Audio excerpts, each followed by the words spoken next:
The story often begins with terror. It starts with a prayer heard in the monasteries of Dark Age Britain. From the fury of the Northmen, O Lord, deliver us. Imagine it. A calm grey morning on a lonely coastline. The sea is flat, the mist clinging to the shore. Then a shape emerges from the haze. A long, slender silhouette, a dragon's head carved into its prow, cutting silently through the water. Before the alarm can be truly raised, dozens more appear. This was the sight that heralded the dawn of the Viking Age, an era that would redraw the map of Europe and forever change the course of history. These were not simply pirates, they were a force of nature unleashed. They came from Scandinavia, from the lands we now call Denmark, Norway, and Sweden. For centuries they had lived in relative obscurity, farming their rugged lands, fishing their cold fjords. But something changed towards the end of the 8th century, a combination of overpopulation, political instability, and a revolutionary advancement in shipbuilding technology. The longship propelled them outwards. They were looking for land, for silver, for glory. They found it in the wealthy, undefended monasteries and towns of Britain, Ireland, and Francia.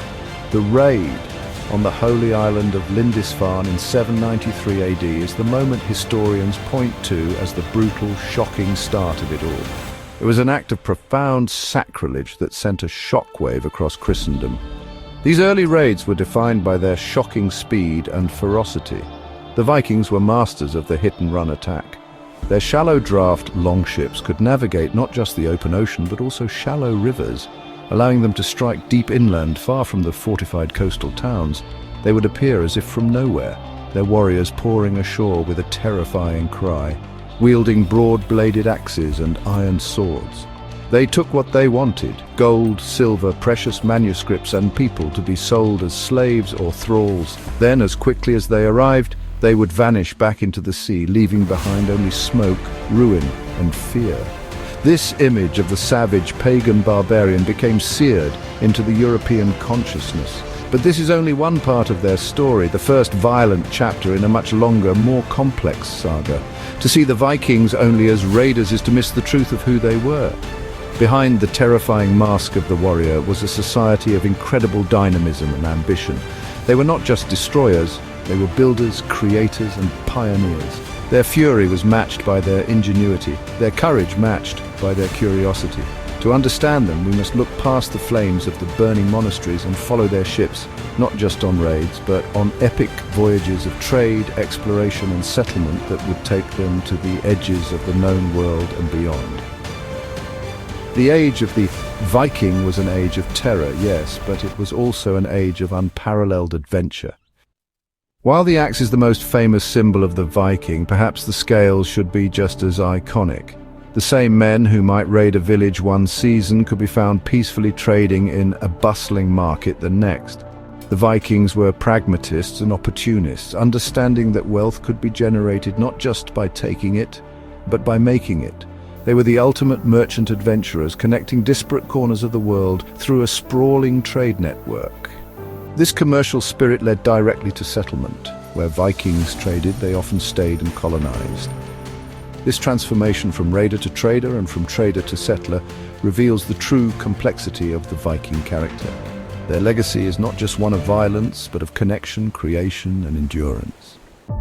The Vikings went everywhere because they could. Their dominance, their ability to raid, trade, and explore was all made possible by one extraordinary piece of technology, the longship. This vessel was the absolute pinnacle of naval engineering for its time, a masterpiece of form and function. It was strong enough to withstand the furious storms of the North Atlantic, yet light enough to be carried over land between rivers. Its symmetrical design meant it could reverse direction in an instant. This ship was the key that unlocked the world for them. It allowed the hull to bend and twist with the motion of the waves, absorbing their energy rather than fighting against it. They used the sun and stars, the flight patterns of seabirds, and the color of the water to find their way across vast oceans. The iconic dragon's head was a powerful symbol of intimidation. The ship was the heart of the Viking world, their weapon, their transport, and their home. What was life like at home for a Viking? Life was shaped by the harsh Scandinavian landscape and the seasons. The longhouse was the center of their world. The social, economic, and familial hub. The social structure was clearly defined. At the top was the chieftain or jarl. Below were the carls, the free farmers, craftsmen, and merchants. At the bottom were the thralls or slaves. Daily life was dictated by the seasons. Summers were for farming, fishing, hunting, raiding, and trading. Winters were long, dark, and cold, a time for survival and craftsmanship. Women managed the farm, preserved food, cared for the children, and made clothing. Viking women enjoyed unusual freedom. They could own property and even divorce. Food was simple, designed for hard labor. Their diet consisted of fish and the meat of cattle, sheep, and pigs. They brewed ale and mead for feasts and celebrations. The Viking Age was dominated by larger-than-life individuals whose names have echoed down the centuries. Perhaps no name is more famous than Ragnar Lothbrok, the archetypal Viking hero. The sagas tell of his legendary raids and his execution in a pit of snakes. Another giant was the Viking chieftain Rollo, who terrorized Francia.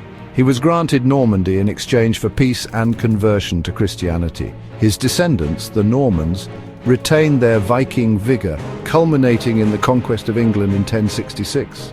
Leif Erikson, known as Leif the Lucky, looked west across the Atlantic. Around the year 1000 AD, he and his crew made landfall in Vinland, now Newfoundland. The archaeological site of Lance aux Meadows is proof of Leif's journey, making him the first European in North America. These leaders show the incredible range of Viking ambition and their lasting impact. To understand the Viking mind, you must understand their rich mythology. At the heart of this was the Norse pantheon, flawed gods who lived in Asgard. The chief god was Odin, god of wisdom, poetry, war, and death. His son Thor was the immensely strong god of thunder. There was also Loki, the trickster, agent of chaos. This mythology was defined by fatalism and an apocalyptic destiny known as Ragnarok. The gods would fight a final battle against their enemies. Out of the destruction, a new world would be born. This belief in a heroic end shaped the Viking warriors' ethos. Face death with courage and fight for a glorious end. All great ages must come to an end. The Viking Age, which had erupted onto the world stage with such explosive force, faded gradually over time.